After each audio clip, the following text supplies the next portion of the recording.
சட்ட சம்பிரதாயம்னு ஒன்று இருக்குது. அதில் வந்து ஆர்டர் 7 ரூல் 11 என்ற மனுவில் வந்து காஸ் ஆஃப் ஆக்ஷன், வழக்கு மூலம் மற்றும் வழக்கில் கோர்ட் ஃபீஸ், வழக்கில் வேல்யூவேஷன், வழக்கில் அரசாங்கத்துக்கு நோட்டீஸ் கொடுத்துருக்கான்றதை பற்றி தான் கேட்கணும். இது 4மே நம்ம எப்பயுமே பூர்த்தி பண்ணியிருக்கிறோம். நம்ம வழக்கில் எந்த விதமான குறைபாடும் இல்லை. குறைபாடே இல்லாத வழக்கை நாம் தள்ளுபடி செய்யணும்னு சொல்லி ஒரு காலம் தாழ்த்துவதற்கான ஒரு கபட நாடகம் தான் இந்த மனு. அந்த மனுவில் நாம் எல்லா விவரங்களையும் 30/5/2025 இது நாள் வரைக்கும் ஐயா தலைவராக தேர்ந்தெடுக்கப்பட்டது, அன்புமணி ஃபோர்ஜரியாக டாக்குமெண்ட் உருவாக்கி 4/12/2025 திறந்த நீதிமன்றத்தில் டெல்லியில் சொல்லும்போது 4/12/2023 டாக்குமெண்ட்டு அன்புமணி தலைவர் என்று சொல்லக்கூடிய பொய்யான ஆவணத்திலேயே அன்புமணி தரப்பு ஐயா தலைவர் என்று சொன்னால், வழக்கு போட்டால் அந்த நிமிடமே அற்றுவிடும் என்று சொல்லக்கூடிய ஒரு உத்தரவு அதில் இருக்கிறது. அதை பார்க்காமல் அவர்கள் வழக்கு நடத்தி கொண்டிருக்கிறார்கள். அதை பார்த்தாலே அடுத்த நிமிடமே இந்த வழக்கு ஐயாவுக்கு தான் செல்லும் என்று நீதிமன்றமே சொல்லிவிடும். அப்படிப்பட்ட ஒரு ஆவணம் ஃபோர்ஜரியாக பெறப்பட்டுள்ளது. அந்த ஃபோர்ஜரியாக பெறப்பட்ட ஆவணத்தை காவல்துறையில் கொடுத்து கூட விசாரிக்க சொல்லியிருக்கிறோம். எனவே தேர்தல் ஆணையம் இன்று எங்களுக்கு இந்த வழக்கில் எந்த பிரச்சனையும் கிடையாது, நாங்கள் எந்த கவுண்டரும் ஃபைல் பண்ணவில்லை, நாங்கள் எங்களை பொறுத்த வரையிலே அன்புமணி தரப்பு வழக்கை நடத்தி கொள்ளட்டும் என்று சொல்லிவிட்டார்கள். அன்புமணியை பொறுத்த வரைக்கும் அவர் பாட்டாளி மக்கள் கட்சியுடைய உறுப்பினர் அல்ல. இன்னும் சொல்லப்போனால் சமீபத்தில் நடந்த ராஜ்யசபா தேர்தலில் நாமினேஷனுக்கு ஏடிஎம்கே சார்பாக அவர் வந்திருக்கிறார். 3 எம்எல்ஏக்கள் அவருக்கு பாட்டாளி மக்கள் கட்சியிலிருந்து கையெழுத்து போட்டார்கள். அந்த 3 எம்எல்ஏக்களும் கட்சியிலிருந்து மருத்துவர் ஐயாவால் நீக்கப்பட்டவர்கள்.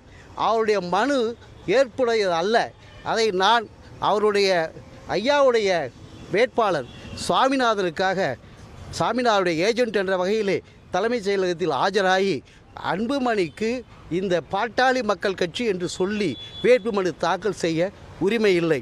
அவர் இண்டிபெண்டன்ட் என்று சொல்லலாம், ஆனால் பாட்டாளி மக்கள் கட்சி பெயரை உபயோகிக்கப்படுத்தக்கூடாது என்று ஆட்சேபனை கொடுத்து ஆட்சேபனை கடிதத்தையும் வாங்கியிருக்கிறோம். அந்த தலைமைச் செயலகத்தில் உள்ள அதிகாரி ரிட்டர்னிங் ஆஃபீஸர் அதற்கான ஒப்புகையையும் கொடுத்துள்ளார். தேர்தல் ஆணையத்தை அணுகி இருக்கிறோம்.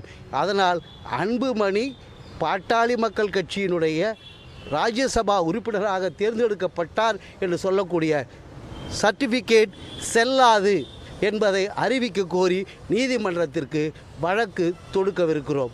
அதற்காக அனைத்து ஆவணங்களையும் திரட்டி கொண்டு இருக்கிறோம். எனவே ராஜ்யசபா எம்பியாக தேர்ந்தெடுக்கப்பட்டு விட்டார் என்று சொல்லி அவர்கள் சொல்வதெல்லாம் பொய்யானவை, அவை ஏற்புடையதல்ல. இப்படிப்பட்ட ஒரு வழக்கு நிலுவையில் இருக்கும்போது அவர் தலைவர் என்றே சொல்ல முடியாது.